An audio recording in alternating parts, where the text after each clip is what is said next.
The Packers went from being over $12 million over the cap to now around $1 million to $2 million over the cap. And that's without restructuring some of their biggest contracts.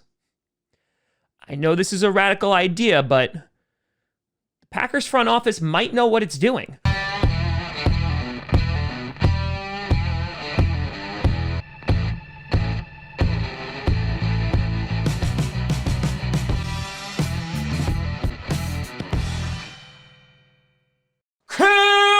Grossi Packer Nation!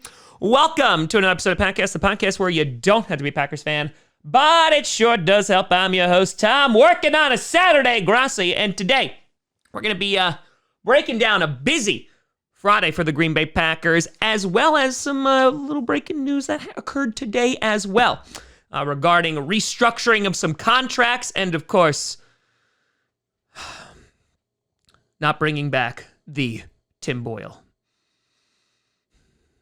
My regards, Andy Herman. Before we get to that, I want to do a big shout and thank you to some brand new YouTube members. First, we got Chaka B, we have Holly Winchell, we have Jacob Ross, we have Austin, we have D. Dubious, we have Luke Birch, we have Alexander Kane, Debo Brando, and Thomas Almond. I've had almond milk a couple of times. That's pretty good. A big shout out and thank you to you all. Now, as of last night, after some restructuring of some players' contracts, the Packers were $2.3 million over the cap.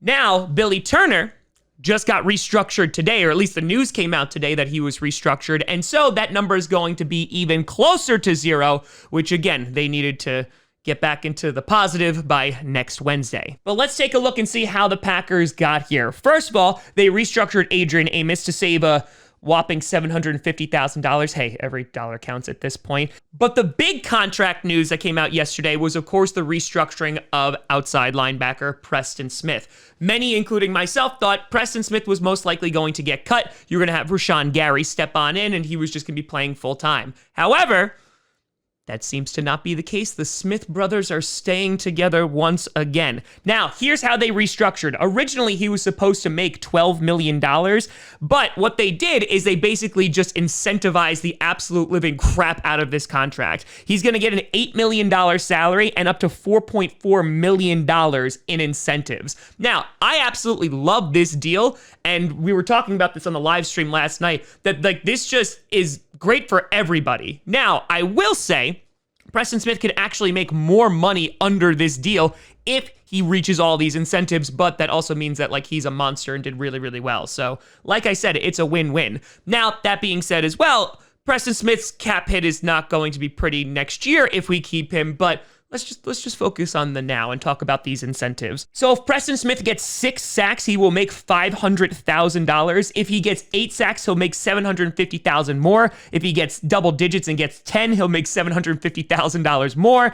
If he gets 12 sacks, he'll get an additional $1.2 million, and if he gets 14, an additional $1.2 million. So again, up to $4.4 million in incentives.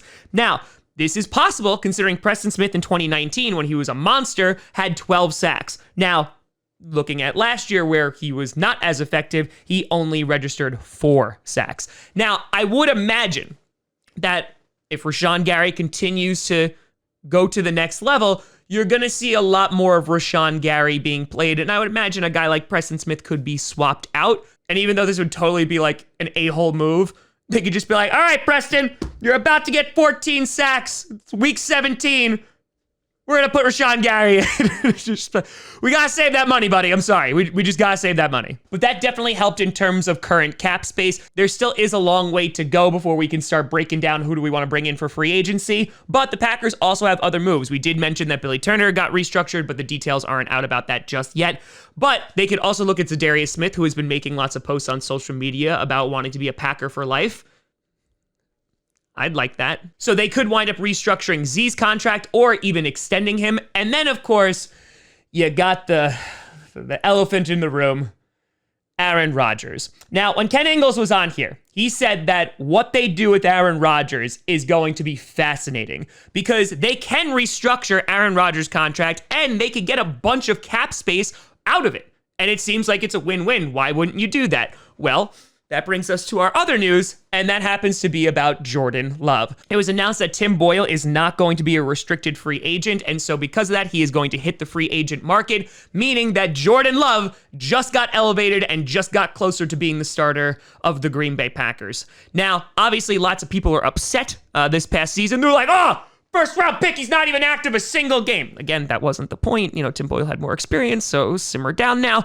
But I will say, with Jordan Love, now at the QB2 position, you're going to see the guy play, whether it's going to just be kneeling at the end of the game, God forbid Aaron Rodgers has an injury, or, of course, if we have a preseason, you're going to be seeing a lot of Jordan Love. And this makes sense, right? He had a year to basically sit and learn, and now he's actually going to get some playing time. But heading back to Rodgers' contract, if the Packers do wind up restructuring, that means that they are going to be making a longer-term commitment to Aaron Rodgers. If I had to try to analyze what was going on, I think the Packers are trying to do everything except restructure Aaron's contract. And here's the reason why. We talked about how potentially Aaron Rodgers wasn't expected to win an MVP last year and play at such a high level that he did, or at least the team didn't foresee that. And so now they're going like, oh crap, okay. Yeah, the whole Jordan Love thing, that could have backfired just a smidge. So considering the Packers could trade Aaron Rodgers after this upcoming season and wouldn't get like absolutely obliterated by dead cap, it kind of makes sense to see, can Aaron Rodgers do it again? Can he play at an incredibly high level once again? And then in that case, the Packers go, oh crap, now I really don't know what to do with Jordan Love, because then you're on his third year and you need to make some decisions about fifth year options. And on top of that, if Jordan Love is actually going to play some real football. Not easy decisions. But we'll see if the Packers decide to make any other big moves to potentially alleviate some of that cap stress. They did waive guys like John Lovett and saved $120,000. You saw that Devin Funchess did take a pay cut. And so it seems like the Packers are just going from player to player and being like, all right, who wants to give back some money? Anybody? We could win a Super Bowl. We could. But at some point, the Packers are going to have to make a decision about Aaron Rodgers, and deciding not to restructure his contract is a decision, and one that speaks loud and clear that Jordan Love is still going to be the heir to the throne. But let me know what you think down in the comments below. Are you relieved that the cap space situation is getting rectified? How do you feel about not restructuring Aaron Rodgers? Let me know what you think down in the comments below. You can always find me at TomGrossiComedy.com or at TomGrossiComedy at all social media. See down below. Check out podcasts on SoundCloud, iTunes, Google Play Music, Spotify, and of course YouTube. And a big shout and thank you to all the patrons over at patreon.com/TomGrossiComedy and the YouTube members. But thank you so much for watching. Happy Saturday. I'm Tom Grossi. And as always, go Pack Go.